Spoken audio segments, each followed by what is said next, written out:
Gordie Howe, the hockey legend, would be proud. Elbows up, his famous phrase about aggressive play and not taking it, is now being the battle cry for Canada, first by outgoing Prime Minister Justin Trudeau and now by incoming former central banker and economist and anti-Trumper, if I ever saw one, Mark Carney. And the world is watching the Canadian model for using their number one leverage advantage against the United States, power, oil, and electricity, to bring Trump to his knees, to win the tariff war, and to force negotiations on trade that benefit Canada. I'm Michael Popok. You're on Legal AF, the YouTube channel. Let's get to it. There could not, if Donald Trump was inventing, or somebody was inventing in a lab, somebody to go up against Donald Trump at this moment in time from Canada, it would be Mark Carney, the first non-Brit to ever be the leader of the Bank of England, the first Prime Minister to ever come out of being a governor of the Bank of Canada, who got the Bank of Canada, the central bank for the government, through the worst economic crisis in history, right? Also been the leader of numerous G7 and G20 organizations around the world and already battling Donald Trump. And when he did his acceptance speech about a week or so ago, he said there are dark days being brought to Canada by way of Donald Trump that he needed to lead this country, to restore respect against Canada, and force respect against Canada, that they would always be sovereign. They would never be the 51st state, that Trump wants their land, their resources, their minerals, their territory. He will never, ever get it. Behind the scenes, he'd been advocating, and this is one of the reasons he ended up getting the Liberal Party nod and getting the prime minister position. He'd been advocating for standing up to the bully, and elbows up. Of course, we're back to Gordie Howe. The number one thing they have is energy. That's why we see Doug Ford, the Ontario premier of the province of Ontario, fighting back, coordinated, I'm sure, with the government of Canada, fighting back against Donald Trump and saying, you're going to tariff, us 25%, steel and aluminum. We're going to do your electricity 25%. See, they keep hitting that electricity button because it's effective. And they should push it more, not less, to be honest, in their negotiation. Now that led, I know the papers were reporting, Doug Ford blinks and steps back from the brink after Trump threatens to double the steel and aluminum tariffs. That's not the way I read it. The way I read it is Doug Ford got Howard Lutnick, the Commerce Secretary, to get on the phone and talk to him and fly into Ontario on Thursday to negotiate better trade relations with Canada. So this brinksmanship actually worked. I know the facile analysis is he blinked. Ford blinked. That's not the way I see it. I see it that he punched the bully in the face, grabbed his lunch bag, and was about to eat it in front of him. And the bully said, but I'm going to do this. And Ford said, why don't we all get together over in my home territory in Ontario and have a conversation? And that led Commerce Secretary Howard Lutnick to get on the phone, talk him down, talk down the tariff. Trump then talked down the tariff, but that's because Doug Ford went first. Who went first? And now they're having that meeting. Now, look, we all know what's going to happen. We all know what's going to happen. Donald Trump is going to have to get back to the Mexico, Canada, America Free Trade Pact that he actually put in place in his first administration, because it makes sense to have free trade in the Northern Hemisphere, in North America. What are we doing? These are our leading trade partners. The automobile industry needs Mexico, as does other manufacturing. We need the resources from Canada. That's why electricity and power is their number one, Canadian is the number one best hand trump card, no pun intended, that they hold. We cannot cheaply, efficiently manufacture at our level in America for goods from plants and manufacturing plants and factories without relying on the oil, gas, and electric primarily coming out of Canada. It fuels our economy. I don't know how I can put this any other way. And to cut the cord, the fuel line between Canada and the United States is not only madness, it's economic suicide. And the Canadians know it. It's not whiskey. I mean, it's interesting. It's not maple syrup. It's not tourism, even though those are all substantial parts of the trade. It's electricity and power. And who knows it better than anybody? The central banker, the economist, Mark Carney. Who knows it better than him? Donald Trump's a phony banker. Donald Trump got debanked, but he's suing Capital One because banks don't want to be in business with him. You know? So the superpowers that Mark Carney possesses, it's similar to what Claudia Sheinbaum has in Mexico. Claudia Sheinbaum has something else going for her, so she does it different way. Canada has had no choice but to go Gordie Howe elbows up because the war got brought to them. Yeah? The fight got brought to them. The bully cornered them in the back behind the school after school. And so you can't go into backdoor diplomacy, quiet diplomacy, the way that Claudia Sheinbaum is doing. Plus, that doesn't fit her personality the other way. And Donald Trump, we know, has a weird, strange relationship with women in power. On one side, he's an adjudged misogynist and sex abuser of women, has been for years, as we've known from all the reports and all the evidence and all the testimony. On the other hand, he's got this strange attraction / respect for women in power. See Nancy Pelosi, see Claudia Sheinbaum. So that doesn't work in Canada. It shouldn't work in Canada. Mark Carney, though, who's smarter than him in the room of Donald Trump than Mark Carney when it comes to central banking economic tariff policies? Who? Howard Lutnick? He ran a mom and pop family office, Cantor Fitzgerald. Scott Bessent, who worked for George Soros in a hedge fund. Trade representatives, who? Peter Navarro, he was in jail recently.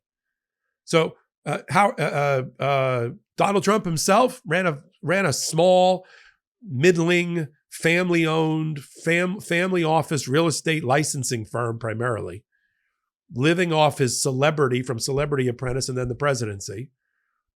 So that's not a banker, okay? His company currently has a monitor appointed by a judge because of persistent fraud in the operation of Trump Organization. And then you got Mark Carney. Could you think of more of a Boy Scout central banker than Mark Carney? And he knows what his advantages are, and he's pressing his advantages against Donald Trump. So when Lutnick gets on a plane, whatever it looks like, and lands in Ontario, that's a win for Doug Ford, for Ontario, for Canada. We need more of that. The rest of the world is watching, right? They're watching from New Delhi to Tokyo to fill in the blank. What works? Because this aluminum and steel tariff that just went out at 25%, not getting a lot of press. That's China, that's Japan, that's Asia. They have all these giant foundries and places and factories and plants and mills and mines for steel and aluminum. It matters to them. They want to see, is it the Canadian method? Is it the Mexican method? BBC actually asked Mark Carney, do you think if the UK just lays low, they'll avoid the ire of Donald Trump? And Carney was chuckled and said, good luck with that. That's not going to work. You have to have a plan. You have to have a strategy to fight back for these failing tariff policies. Now, this erratic behavior by Donald Trump, tariffs are on, tariffs are off, tariffs are up, tariffs are down, tariffs are suspended, tariffs are reimposed. Tariffs, I had a good phone call with Claudia Sheinbaum, they're off. I had a good phone call with Doug Ford in Ontario, they're off. No, they're on again. What do you think that's doing to the markets? It's just roiling the markets in a negative way. Roiling is bad. Unless you're a broker that's making money on the VIG, on the buy and the sell, then you love volatility. If you're a broker, you'll love volatility. If you're a government, an economist, an American with a pocketbook or a wallet, you hate it. And that's what we're watching. That's what's being baked into the stock market. Consumer confidence. Manufacturers' confidence. You know?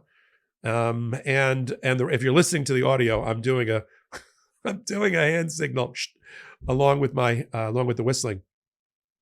And so while Donald Trump spins out of control like the Tasmanian devil of Warner Brothers cartoon fame, the rest of the world has to stay in one place and has to develop a coherent response.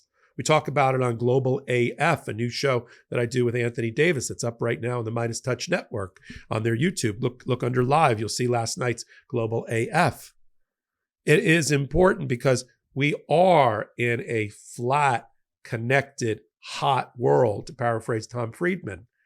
We can't pull in the oars and be America first. America first, that puts America last as the rest of the global world galvanizes and unites with each other. We produce more goods and services in America than Americans can consume.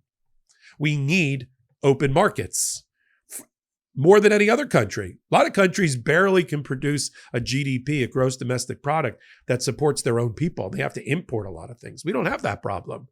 Our strength of our economy is our engine, one stoked, that can produce and outproduce any other country. How'd you think we won World War II? Once we put all of that engine back in the 40s into production of the military industrial complex and weaponry and supplies, that's one of the ways we won. You know, an army wins on its belly, I think Napoleon once said. And so we're able, that is our competitive advantage, which Donald Trump has completely trashed and undermined. So we're going to continue to follow Canada as the role model, elbows up, and Mark Carney in particular, the right leader for the right moment and embracing it. You know, sometimes under pressure, a piece of coal becomes either a diamond or dust. We are watching a sparkling diamond in Canada in their response to this. And they've tried different methods, as we've explored here on Legal AF on the Midas Touch Network. They went down to Mar-a-Lago. Trudeau went down to Mar-a-Lago with 5 or 6 other people for a photo op. Sort of backfired. Looked weak, even though it wasn't, even though it was diplomatic. It looked weak at that particular moment in time as Donald Trump was roaring and drunk with power. Now they've recalibrated, led by people like Doug Ford and a reinvigorated Trudeau, even on the way out. Probably once he was no longer shackled with electoral issues, he could just focus on his main nemesis. And they're going to demand respect from the United States that's well earned. We need Canada in our life. That's why Doug Ford recently said, I love Americans. This is not a fight with America, the people. This is a fight with the Trump administration over failed and perverse economic policy. Continue to follow it all right here on Legal AF. Take a minute, hit the subscribe button.